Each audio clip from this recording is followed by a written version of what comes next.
ഒരുപാട് ട്രെയിനിങ് കൊടുക്കുന്നു, പണം നടത്തുന്നു, സാമൂഹ്യ സേവന സ്ഥാപനങ്ങൾ നടത്തുന്നു, പല പേരുകളിൽ സ്ഥാപനങ്ങൾ നടത്തുന്നു. ഇത് ശരിയായ ഒരു പ്രവർത്തനമാണോ എന്ന് നിങ്ങൾ ചിന്തിക്കുക. നിങ്ങൾ പിന്നെ ഒരാൾ നബിയെക്കുറിച്ചൊരു നബി അദ്ദേഹം ജോസഫ് മാഷിൻ്റെ കൈവെട്ടി എന്ന് പറയുമ്പോൾ ജോസഫ് മാഷ് അന്നും ഇന്നും പറയുന്നത് ഞാൻ നബിയെ ഒട്ടും മോശമായി ഒന്നും പറഞ്ഞിട്ടില്ല എന്നാണ് പറയുന്നത്. പക്ഷേ ആ ഒരു തെറ്റിദ്ധാരണയുടെ പുറത്ത് അദ്ദേഹത്തിൻ്റെ കൈവെട്ടുന്നു. എന്തൊക്കെയാണ് നടക്കുന്നത്? നമുക്കിവിടെ പിന്നെ ഒരുപാട് കാര്യങ്ങൾ നമുക്ക് ഈ സമൂഹത്തിൽ നടക്കുകയാണ്. അപ്പോൾ അത് തീർച്ചയായിട്ടും ഒരിക്കലും ചെയ്യാൻ പാടില്ലാത്തതാണ്. അതുകൊണ്ട് മത തീവ്രവാദത്തിൻ്റെ അല്ലെങ്കിൽ മതഭീകരതയുടെ ചിത്രങ്ങൾക്കൊന്നും ഈ രാജ്യത്തിൽ ലോകത്തും ഒരു സ്കോപ്പുമില്ല, ലോകത്തുമില്ല, രാജ്യത്തുമില്ല. അപ്പോൾ അതുകൊണ്ട് അങ്ങനെ ഒന്നും രാജ്യത്തെ മാറ്റാനും കഴിയില്ല. പ്രത്യേകിച്ച് ഇന്ത്യ പോലുള്ള രാജ്യത്തെ ഒരു ഇസ്ലാം രാഷ്ട്രമാക്കാൻ പറ്റുമോ? പറ്റില്ലല്ലോ.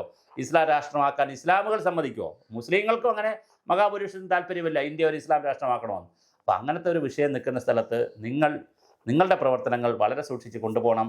നിങ്ങളുടെ പ്രവർത്തനങ്ങൾ ഇങ്ങനെ അല്ല ചെയ്യേണ്ടത്. നിങ്ങൾ SDP-യുടെ പേരിൽ അല്ലെങ്കിൽ PFIയുടെ പേരിൽ തീവ്രവാദം ഇങ്ങനെ ജനങ്ങളിൽ കുത്തിവയ്ക്കുകയും ഇസ്ലാം അല്ലാതെ മറ്റാരും ഈ ഭൂമിയിലില്ല എന്നും അല്ലെങ്കിൽ ഞങ്ങളല്ലാതെ വേറെ ആരുമില്ല, ഞങ്ങളുടെ സാമ്രാജ്യം ഞങ്ങളുടെ രാഷ്ട്രം ഇവിടെ പുനഃസ്ഥാപിക്കും എന്നൊക്കെയുള്ള ചിന്തകൾ കുത്തിവെച്ചുകൊണ്ടുള്ള പരിപാടികൾ എവിടെയെങ്കിലും ക്ലച്ച് പിടിക്കുന്നതാണോ? എന്തെങ്കിലും പ്രായോഗികമായിട്ടുള്ളതാണോ? അപ്പോൾ അപ്രായോഗികമായ നടക്കാൻ ഒരു കാലത്തും സാധ്യതയില്ലാത്ത കാര്യങ്ങൾ പറഞ്ഞുകൊണ്ട് ജനങ്ങളെ വേറൊരു മോഹവലയത്തിൽ നിർത്തി കൊണ്ടുപോവുകയാണെങ്കിൽ, ആണെന്ന് ഞാൻ അഭിപ്രായമുള്ള ആളല്ല, ആണെങ്കിൽ അത് തിരുത്തി മുഖ്യധാരയിലേക്ക് വരണം, ദേശീയധാരയിലേക്ക് വരണം. ഏത് രാജ്യത്തിൻ്റെയും ദേശീയധാരയിലേക്ക് വരിക എന്നുള്ളതാണ് അതിൻ്റെ അർത്ഥം.